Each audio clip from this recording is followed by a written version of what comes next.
She wants a divorce. That's the first thing Emily said to me when I walked through the door. No warning, no conversation, just those 4 words. I was stunned. Sure, we'd been arguing more lately, but I thought it was just a rough patch, something all couples go through. Apparently, she'd already made up her mind. We'd been together for 7 years, married for 5, with a 4-year-old daughter, Lucy. To me, it felt like normal stress we could work through, but Emily had a plan. She wanted the house, the car, child support, and to limit my time with Lucy to every other weekend. It felt like a betrayal. I tried reasoning with her. I was already paying the bills, the mortgage, and most of Lucy's expenses, but she wanted it all in writing, with monthly payments like I was some disconnected ATM. My lawyer told me this was normal, but it didn't feel that way. The worst part? She wanted to reduce my time with Lucy. That hit harder than anything. Lucy was my world, and I fought tooth and nail to keep seeing her every weekend. After exhausting legal battles, I won that much, but it came at a cost. Both, financial and emotional. The divorce was finalized, but reality hit hard. I worked full-time during the week and had Lucy on weekends. It was a relentless grind.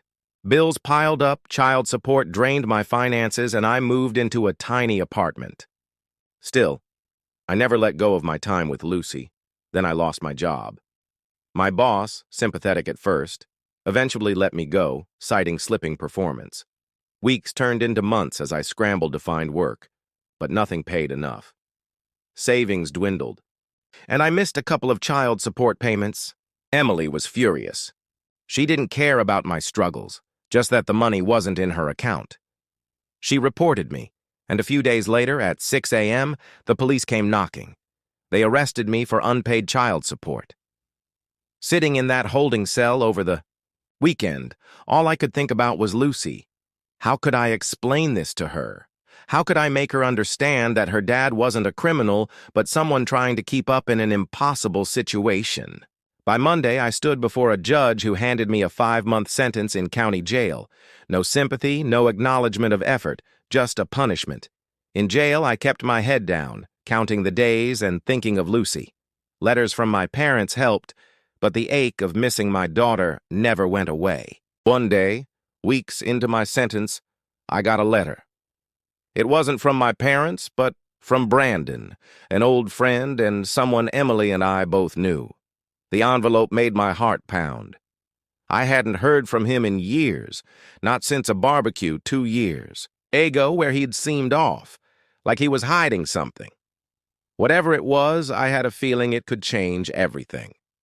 The letter that changed everything. Sitting in jail, I never expected a letter from Brandon, an old friend I hadn't heard from in years. When I opened it, his words hit like a sledgehammer. He knew about my divorce, the child support, and my arrest. He admitted he'd stayed, silent for too long, but couldn't anymore. Then came the bombshell.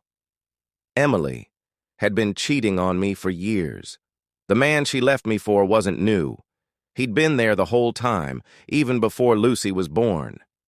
Brandon urged me to get a paternity test, suggesting Lucy might not even be mine. I was stunned. Lucy was my world, my little girl.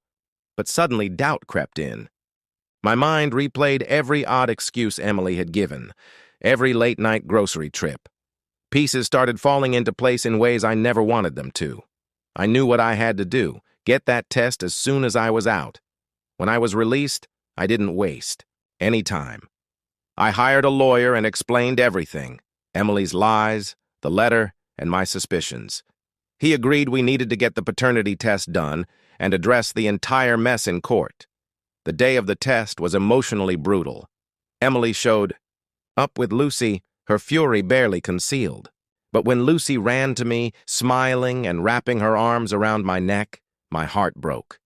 She was my daughter in every way that mattered, except now I didn't know if she truly was. 2 agonizing weeks later, the results arrived. I opened the envelope with shaking hands and read the words, 0. 0%. I wasn't her father. The floor seemed to drop beneath me. I'd loved and raised Lucy as my own, only to discover it was all built on a lie. After pulling myself together, I called my lawyer and said I wanted to pursue legal action. Emily's deception couldn't go unpunished. At the court hearing, Emily tried to twist the narrative, claiming she'd believed I was Lucy's father and hadn't wanted to break up our family. She painted herself as a selfless mother, but my lawyer dismantled her lies. He presented the letter, the paternity test, and evidence that Emily's boyfriend, Cole, was Lucy's biological father. Emily had been collecting child support from both of us.